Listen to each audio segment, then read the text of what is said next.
No 7. līdz 9. aprīlim izstāžu centrā Ķīpsela notiks jauna automašīnu izstāde gada tirgus Auto 2017. Kā ik gadu šeit satiksies automobīļu rezerves daļu un piedarumu tirgotāji, nozares speciālisti, autoentuziasti un, protams, arī potenciālie pircēji. Novērtējot izstādes izaugsmi iepriekšējos gados, šajā pavasarī pasākumu ar savu klātbūtni pagodinās zīmoli, kas Rīgas motoršovā nav manīti pat 10 gadus. Citu turpretīm jau kļuvuši par patstāvīgiem dalībniekiem, līdz ar to ieņemot centrālo vietu autodīleru hallē. Viens no šādiem uzņēmumiem ir Inchcape Motors Latvija, kas Auto 2017 piedalīsies gan ar Ford, gan ar Mazda automobīļiem. Japāņu ražotāja puse šoreiz sarūpējas izstādes viesu gaumei īpašu delikatesi.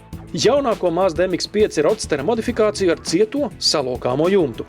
Lai gan šāds apakšmodelis bija sastopams arī agrāk, vēl nekad MX-5 slēgtajam modelim nav bijusi tik sarežģīta un vienlaikus tik eleganta salokāmā jumta konstrukcija.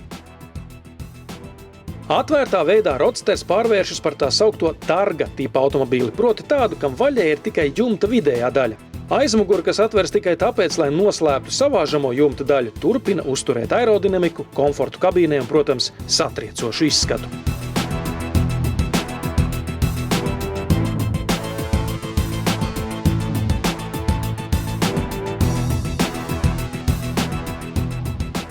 Dizaina smalkuma nav sveša arī franču autokoncernam PSA Peugeot Citroën, kurš izstādē piedalīsies ar katras markas atsevišķiem pārstāvjiem.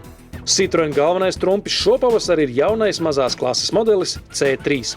Formīga un negaidīti ietilpīga automašīna ar universāliem risinājumiem dzīvei pilsētā un varbūt arī ārpus tās.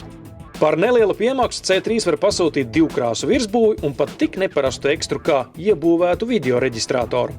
Jaunā Citroën C3 izvērstu testu piedāvāsim jau nākamajās autoziņās. Citroën komercauto divīzija izstādē pārstāvēs minivena Space Tourer prestižākā versija, kas sagādāta īpaši šim notikumam. 2017. gads Peugeot ir crossoveru gads, kurā trekniem cipariem ierakstīts modeļu 3008 un 5008 nosaukums. Jaunā crossoveru sērija guvusi necerētus panākumus nevien Rietumē Eiropā, bet arī Baltijas valstīs. Slavai ir arī savas ēnas puses. Augstā pieprasījuma dēļ 7-vietīgā modeļa piegādes uz Latviju var aizkavēties. Tāpēc Auto 2017 būs unikāla iespēja apskatīt šo automašīnu vairākus mēnešus pirms oficiālā pārdošanas sākuma.